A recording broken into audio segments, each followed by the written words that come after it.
Halo, kembali lagi Anda bergabung bersama saya Rizal Wijaya di podcast Waktu Indonesia Sehat. Dan waktunya hidup sehat jadi budaya kita bersama. Di episode 10 kali ini kita akan membahas tema kenali dan deteksi dini stroke. Berbicara soal stroke ini masih menjadi salah satu masalah utama kesehatan, bukan hanya di Indonesia namun di dunia. Dan stroke ini adalah penyebab kematian kelima terbanyak di dunia. Hampir 800.000 orang mengalami stroke setiap tahun. Dan itu setara dengan sekitar satu orang setiap 40 detik. Beberapa tahun silam di Malang, Jawa Timur, bahkan 700 orang dinyatakan meninggal dunia karena stroke. Namun di sisi lain, ilmu kedokteran telah membuat banyak kemajuan dalam manajemen stroke sehingga angka kematian maupun kecacatan berangsur-angsur semakin turun setiap tahunnya. Dan menurut data Kementerian Kesehatan, sekitar 80% masyarakat Indonesia tidak mengetahui gejala stroke sehingga seringkali penanganan stroke menjadi terlambat. Lalu bagaimana sih edukasi tentang stroke dan gejalanya? Siapa yang berpotensi terkena stroke dan bagaimana cara pencegahannya? Kita akan perbincangkan soal ini bersama Dr. Dodik Tugasworo P, spesialis saraf konsultan. Selamat siang, halo dokter. Ya, selamat siang, Mas Rizal dan para pendengar semua. Salam sehat dokter. Salam sehat juga. Ya, Baik, dan kita masih dalam suasana pandemi, kita bisa berjumpa melalui virtual ya dokter ya, belum bisa ketemu langsung ya. Oke, ya. dokter, ini terkait dengan tema kita hari ini, kita ngomongin soal stroke ya. Nah, mungkin sebelumnya bisa dijelaskan terlebih dahulu, apa yang dimaksud dengan stroke? Ya, terima kasih. Jadi stroke itu adalah adanya gangguan pada pembuluh darah otak yang terjadi secara akut, artinya tiba-tiba ya. Jadi harus digarisbawahi kata tiba-tiba ini. Jadi yang menyebabkan adanya otak kita menjadi terganggu. Baik itu terganggunya hanya sepokal, artinya hanya setempat, ataupun bisa saja menyeluruh. Jadi penyebabnya satu, pembuluh darah. Yang kedua, harus terjadinya tiba-tiba. Kalau tidak tiba-tiba, kita tidak mendiagnosis itu mungkin sebagai stroke. Ini bisa dijelaskan lebih detail lagi, tiba-tibanya itu maksudnya mengalami hal apa nih dokter? Jadi misalkan saja, jadi kalau boleh saya anukan begini, apa yang tadinya ada menjadi tidak ada, atau apa yang tadinya tidak ada menjadi ada, yang terjadi secara tiba-tiba, kita harus waspadai sebagai stroke. Misalkan Mas Rizal bisa ngomong, siaran gitu. Tiba-tiba Mas Rizal tidak bisa menemukan kata-kata. Hmm. Bisa misalkan eh, kita lagi duduk, tiba-tiba lumpuh anggota gerak sisi kiri. Jadi segala sesuatu yang tadinya kita bisa ngomong, bisa bergerak, kemudian menjadi lumpuh secara tiba-tiba, kita waspadai sebagai stroke. Tapi tadinya tidak ada menjadi ada. Misalkan kita kan biasa begini, tiba-tiba kita ada gerakan-gerakan, ya, gerakan atau kejang. Nah, itu kan tadinya tidak ada menjadi ada. Nah, yang terjadi juga secara tiba-tiba kita sebut atau kita waspadai itu sebagai penyakit stroke. Jadi seperti itu, Mas Rizal. Baik, Ya. dan sebelum ke gejala nih ya, gejalanya apa saja kita juga perlu tahu kan, sebenarnya tanda-tandanya apa saja sih orang terkena stroke? Mungkin boleh dijelaskan terlebih dahulu. Hmm. Sebenarnya jenis-jenis dari stroke itu sendiri apa saja nih dokter? Jadi stroke itu ada yang bilang stroke sumbatan, ya, orang awam biasa bilang stroke sumbatan, tapi itu bisa karena trombus, ya artinya pembuluh darah yang makin mengecil, atau emboli, artinya ada kotoran biasanya dari jantung yang lepas kemudian menyumbat. Nah, ada juga stroke perdarahan, ya. Ini ada perdarahannya itu di tengah yang biasa karena hipertensi, tapi ada yang perdarahannya di selaput otak. Nah, jadi ada dua, stroke sumbatan atau stroke perdarahan. Ini yang biasa orang awam bicarakan ini, apa sumbatan apa perdarahan. Baik. Jadi kalau ada yang mengatakan, di masyarakat biasanya, "Wah itu stroke ringan, bukan stroke berat."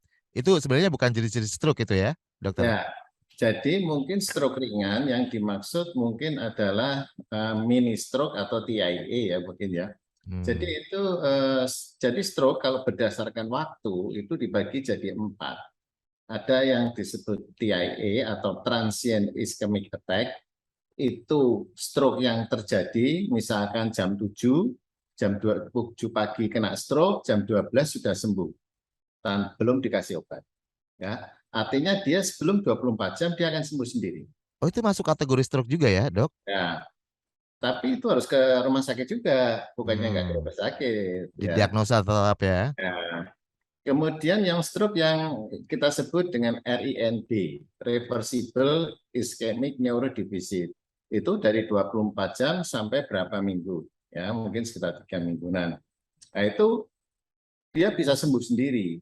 Nah, Mmm. biasanya stroke yang jenis ini itu udah datang dulu nih kalau di masyarakat kita ada yang ke paranormal, ke pijet dan sebagainya. Ya sebetulnya itu tidak usah ke sana pun juga akan sembuh sendiri kalau jenisnya itu RIND, ya reversible ischemic neurodeficit. Jadi nggak perlu ke orang pinter gitu ya, Dok? Ya pinter lah dokter kok. Oh, maksudnya enggak apa yang disebut tadi maksudnya. Maksudnya Ya, ya, ya, ya, yang pertama harus konsultasikan ke dokter pastinya, ke, Vaskes gitu ya? ya, ya, baik. Jadi yang Dokter bisa aja. Aduh. Yang Oke. yang ketiga adalah progressing stroke. Mmm, Progressing stroke itu lah ini masalah dari kadang-kadang orang itu datang hanya misalkan mulutnya merot. Hari berikutnya jadi tangannya lumpuh, hari berikutnya kakinya, hari berikutnya nggak sadar. Jadi kadang-kadang masyarakat atau keluarganya itu komplain pada dokter, dianggapnya ini dokter mungkin bodoh nih kok makin lama makin berat. Padahal itu dokter sedang kejar-kejaran nih, karena ini mmm, yang tipe progressing stroke, ya. Nah, yang tipe yang terakhir adalah complete stroke. Complete stroke artinya gejalanya sudah menetap. Ya kalau lumpuh sisi kanan ya lumpuh sisi kanan terus gitu. Itu Mas, oke. ada 4 gejala. Baik, dari keempat tersebut nih dokter, maksudnya yang paling, dibilang akut gitu ya, paling membahayakan mungkin, yang paling mengancam gitu, kira-kira yang mana nih dokter? Stroke itu selalu akut karena tiba-tiba tadi. Oke. Jadi kalau bukan tiba-tiba itu bukan stroke. Yang kedua, berat ringannya stroke tergantung dari lukanya di otak. Daerah Mmm, mana yang ada kesumbatan atau daerah mana yang ada perdarahan. Karena otak kita oleh Tuhan sudah dibagi-bagi. Mana daerah mulut, mana daerah mata, mana daerah tangan, itu sudah dibagi-bagi. Jadi di situ. Nah, yang paling berat adalah mungkin di daerah batang otak. Karena disitulah pusat dari eh, jantung, nafas, dan sebagainya. Itulah di situ, kalau di situ memang kita harus hati-hati. Selain itu juga dilihat juga dari luasnya area yang rusak. Ya, makin luas area yang rusak, maka organ itu tentu akan banyak yang lumpuh. Ya, itu yang jadi kalau dilihat dari beratnya, ya kita lihat lokasinya di mana, luasnya bagaimana. Ya, itu Mas. baik. Ya mungkin, kalau masyarakat awam nih banyak yang mengetahui bahwa kadang-kadang kita menemui gitu ya, orang yang terkena stroke itu misalnya separuh gitu ya, setengah badan kita dari ujung kepala sampai ujung kaki. Itu Hmm. termasuk stroke yang mana itu, Dok?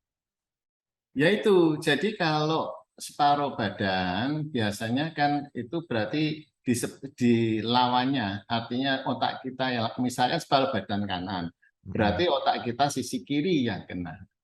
Separuh Mmm, badan kiri, berarti mungkin otak kanan kita yang kena. Nah, lukanya ada di situ. Nah, tinggal yang kena itu apa? Daerah tangan, daerah kaki saja, atau mungkin tambah mulut. Wah, itu jadi tergantung, sekali lagi tergantung lukanya di otak itu di mana. Karena otak kita udah dipetakan dari sananya, gitu. baik, iya. Jadi tidak semuanya sama gitu ya Dok, setiap orang gitu Iya, ya? iya, betul, tidak semua sama.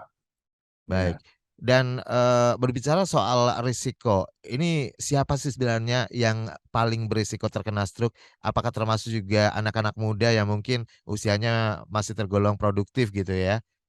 ya. Jadi kalau dulu ya mungkin sampai sekarang pun bahwa orang itu berarti kita mengenal apa yang kita sebut sebagai faktor risiko. Faktor risiko itu apabila tidak kita kendalikan akan menjadi faktor pencetus daripada stroke. Mmm, Nah, faktor risiko ini ada yang bisa kita modifikasi, artinya bisa kita obati, atau kita bisa perbaiki, tapi ada yang tidak bisa kita perbaiki. Yang tidak bisa kita perbaiki adalah usia. Makin lanjut usia seseorang, makin rentan dia akan terkena stroke. Kemudian ras. Orang kulit hitam lebih sering terkena daripada orang kulit putih. Kemudian jenis kelamin. Laki-laki lebih sering daripada wanita. Nggak usah pindah ke wanita loh Mas Rizal ya. Laki-laki Sempat paling kepikiran terkena. sih tadi. Ya, ya, makanya itu. Bisa aja dokter. Ya. Kemudian genetik, ya, ada unsur genetik, ya, apakah kadang-kadang, tapi bukan genetik dalam arti struknya, tetapi mungkin dalam darahnya ataupun faktor risiko yang lain itu bisa. Nah, kemudian ada yang bisa kita modifikasi atau obati. Yang paling sering adalah hipertensi. Ya, ini paling sering. Terutama kalau hemorrhagic stroke atau perdarahan, itu hampir lebih dari 90% penyebabnya adalah darah tinggi. Kemudian kencing manis, ya, diabetes mellitus. Jadi ada tadi kolesterol, ya, hiperkolesterol, hipertrigliserid atau dislipidemia, kemudian hiperasam urat atau hiperurisemia, kurang olahraga atau tidak kurang bergerak, ya, kemudian mengorok, merokok, Mmm, stres, itu semua bisa menjadi faktor dari pencetus terjadinya stroke apabila kita tidak mengelolanya dengan baik. Makanya kalau dulu itu stroke itu pada usia-usia lanjut, sekarang banyak terjadi pada usia-usia produktif. Nah, mmm, inilah yang memprihatinkan karena usia-usia produktif itu sedang bagus-bagusnya sebagai sumber daya manusia bangsa kita, tiba-tiba terkena stroke. Nah, sehingga rugi bangsa kita, ya, karena stroke itu kan kebanyakan madesu, ya, masa depan mata suram. depan suram. Nah, itulah yang jadi apa, kendala dari kita di situ. Tapi stroke juga bisa mengenai anak kecil juga, ya, karena tadi ada unsur genetik tadi, ya. Terima kasih. Oke, berarti bisa dikatakan bahwa stroke ini, termasuk dalam kategori penyakit genetik gitu, dokter? Oh, bukan, bukan, Bukan? bukan. Stroke bukan bukan kategori genetik, tapi genetiknya itu adalah misalkan ada komposisi darah yang memang membuat misalkan bapaknya genetik kolesterol, ya, anaknya juga ikut seperti itu. Tapi stroke-nya sendiri bukan masuk di dalam genetik, walaupun ada penyebab stroke yang sifatnya genetik tadi. Baik, menarik dokter. Ini tadi disebutkan bahwa anak-anak juga ternyata punya potensi juga ya, Hmm. karena, genetik itu. Hmm. Apakah sudah pernah ada pengalaman nih, kalau saya sendiri sih belum pernah ya menemui ya anak-anak yang terkena stroke atau mungkin saya tidak mengetahui. Ini mungkin bisa dijelaskan lebih rinci lagi dokter terkait hal ini? Iya, saya punya pengalaman misalkan ya, ada pasien yang anak-anak yang oleh ibunya, kemudian dia selalu dibawa jalan-jalan, ya, kemudian jatuh, jalan-jalan, jatuh, jalan-jalan, tiba-tiba jatuh, kemudian pergi ke dokter, kemudian mungkin si dokter mendiagnosis ini sebagai suatu epilepsi. Tetapi ketika anak itu kita nilai atau kita lihat aliran darah otaknya, ternyata pembuluh darahnya itu sudah menyempit semua.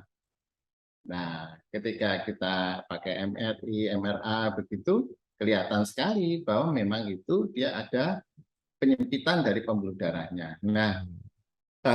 hal-hal demikian ketika itu kita cek lebih dalam lagi, ternyata ada unsur genetik untuk penyempitan pembuluh darah itu dari neneknya, intinya begitu. Jadi itulah kalau anak-anak kadang-kadang ada genetiknya itu seperti itu.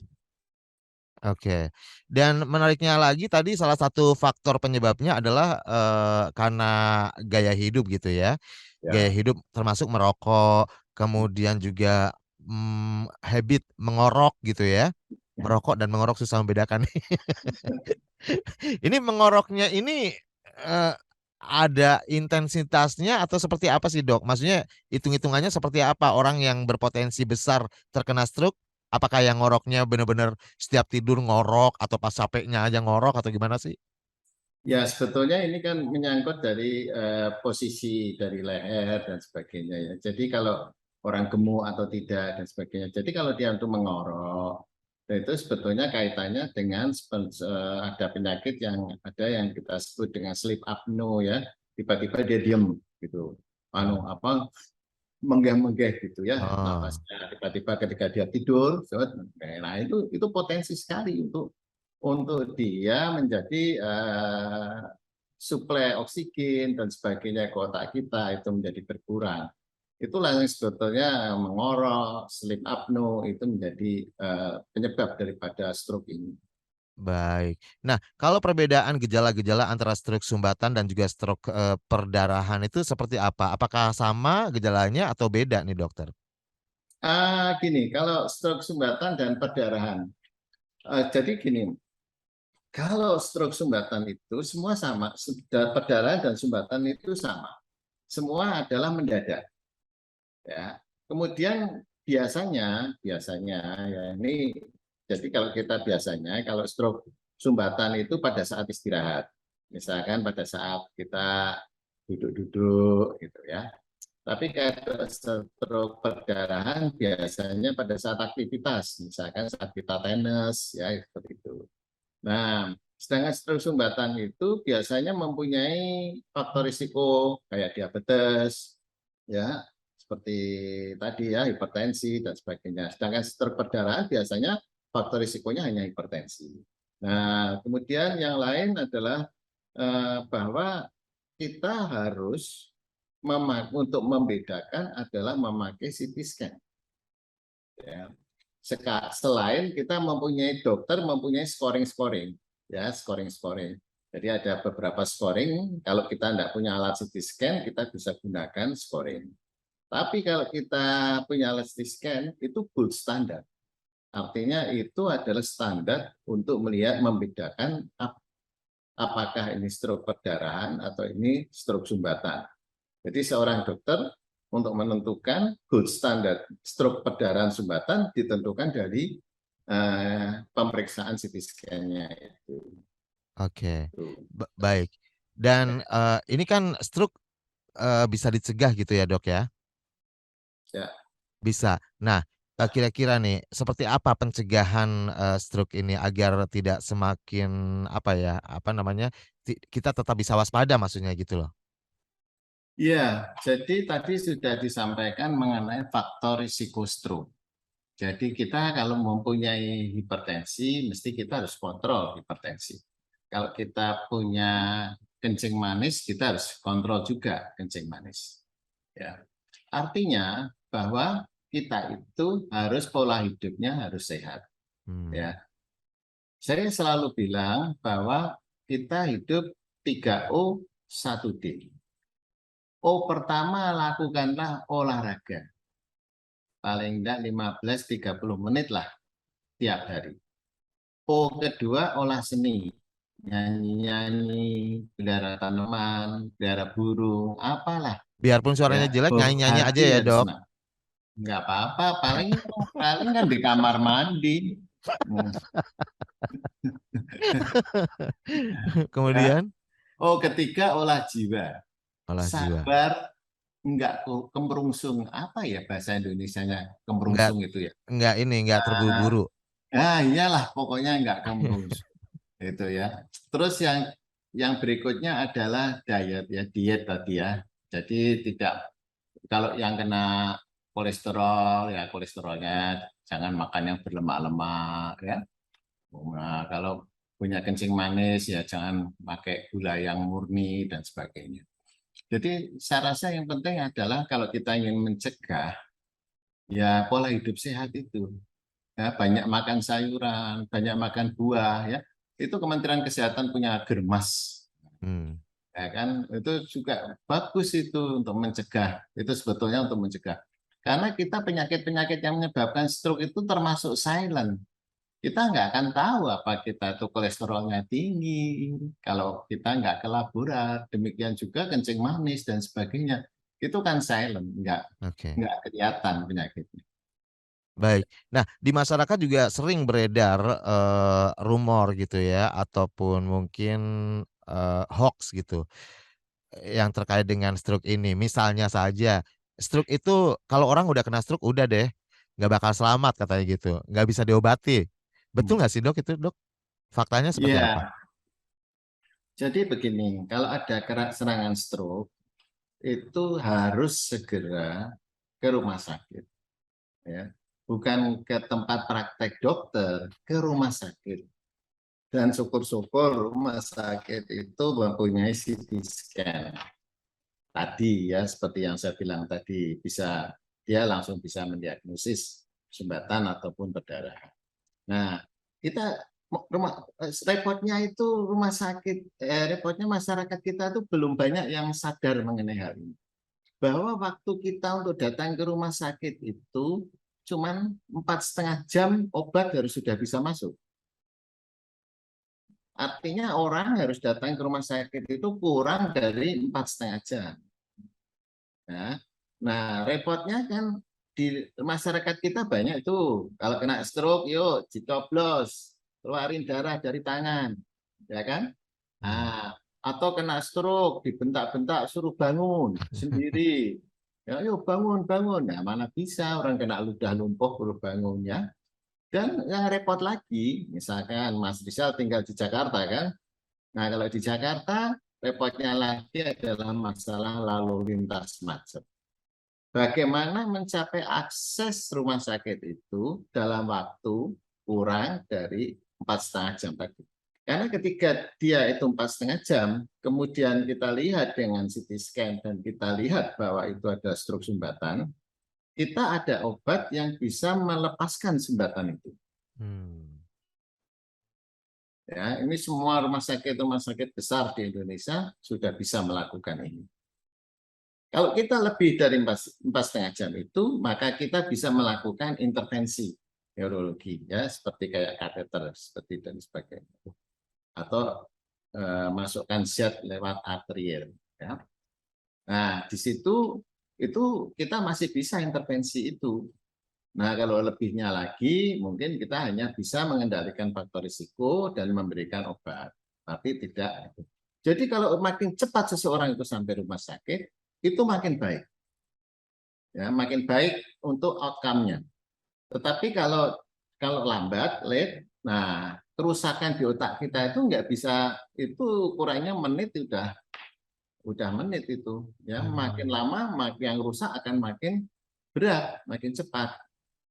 Dan stroke ini jangan sampai berulang. Stroke pertama mungkin tidak ada gejala, balik lagi bagus. Tapi stroke kedua, stroke ketiga ada gejala sisa. Karena yang rusak tentu makin banyak. Mmm. Ya, itu Mas saya rasa. Baik, ini berarti memang layanan kesehatan menjadi salah satu, apa ya, sesuatu yang harus diperhatikan ya ketika kita pertama kali terkena stroke, ya memang harus ke rumah sakit ya, Iya, dokter. iya, Nah iya, nah bagi mungkin masyarakat kita nih yang mungkin jaraknya jauh dari rumah sakit gitu ya, kira-kira apa sih hal sederhana yang mungkin bisa dilakukan oleh orang terdekatnya ketika ada anggota keluarga kita yang terkena stroke? ya. Ya, yang kita harus lakukan, yang pertama kita lihat dulu apakah yang bersangkutan itu artinya jangan sampai tersedak, muntah ya. Kalau tidak sadar ya dibaringkan yang ini. Jadi intinya harus dibawa ke pelayanan kesehatan terdekat. Mungkin kan kalau jauh-jauh ya, karena masyarakat kita itu jauh antar pulau, mungkin di sana tidak ada rumah sakit dan sebagainya. Memang ini kendala kita. Makanya kenapa stroke itu sampai sekarang menjadi penyebab kematian nomor 1 di Indonesia.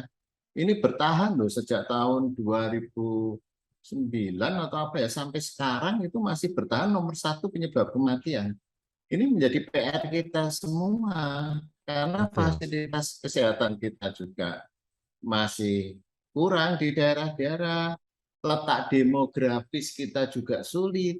Nah, satu-satunya untuk mengendalikan itu ya preventif. Jadi pencegahan tadi harus dikedepankan, bagaimana kita mencegah tidak hipertensi, bagaimana kita mencegah tidak kencing manis. Pola sehat itu yang harus kita kedepankan supaya kita tidak terkena stroke. Kalau terkena stroke ya satu-satunya larikan ke rumah sakit. Oke, Ya. baik. Dan yang terakhir nih dokter, pesan dan imbauan kepada masyarakat kita terkait dengan deteksi dini stroke. Apa nih yang akan disampaikan? Mungkin, boleh juga dibagikan tips kesehatan untuk tetap menjaga kesehatan tubuh kita agar terhindar dari stroke. Ya, saya yang pertama kalau kita ingin mencegah terjadinya stroke, maka tadi seperti saya sampaikan kita harus pola hidup sehat. Pola hidup sehat itu yang pertama kita harus melihat, mengakses diri kita sendiri, apakah kita ada faktor risiko yang tadi kayak hipertensi, diabetes, dan sebagainya. Faktor risiko itu harus dikendalikan, artinya entah itu minum obat, entah itu diet, ya, itu harus dikendalikan. Nah, yang kedua, kalau kita kena stroke, kita harus cepat menangani itu untuk sampai paling tidak ke rumah sakit. Kalau tidak ada rumah sakit, paling tidak ke pelayanan kesehatan terdekat. Ya, karena stroke tidak mungkin didiamkan saja di rumah, ya, itu akan lebih memperberat dan kerusakannya akan sulit untuk kembali lagi. Karena otak kita kalau rusak itu akan hitungannya tadi, menit tadi akan tambah rusaknya, tambah berat, dan itu akan menyulitkan kerusakan kembali lagi. Nah, saya juga kadang-kadang terlihat pada masyarakat kita bahwa orang stroke itu gejalanya tidak hanya lumpuh. Kadang ada gangguan kepribadian dan gangguan pola hidup. Orang pendiam bisa jadi pemarah, pemarah jadi pendiam, tidak pernah pencemburu jadi pencemburu, dia bertahan pada satu argumen yang irasional mungkin, ya. Mungkin dia pola hidupnya berubah, malam bangun, siang tidur. Ini semua adalah gejala gangguan-gangguan stroke yang terjadi di awal-awal mereka kena serangan stroke. Dan kadang-kadang kalau keluarga itu tidak supportnya tidak bagus, yang terjadi adalah orang Jawa bilang saling surup, ya apa ya istilahnya, Kenapa? tidak apa Mas Risa, saling surup itu apa ya? Enggak, Saling surup? ya jadi enggak ini, enggak bisa mengerti dengan apa yang Oke, ini. Jadi salah paham. Nah, salah salah paham. paham, saling surup. Ya, Saling ya, ya, surup saya ya? juga agak bingung. Mungkin Salah ditranslate ke paham. bahasa Jadi Inggris aja jadinya kalau ya susah. salah paham.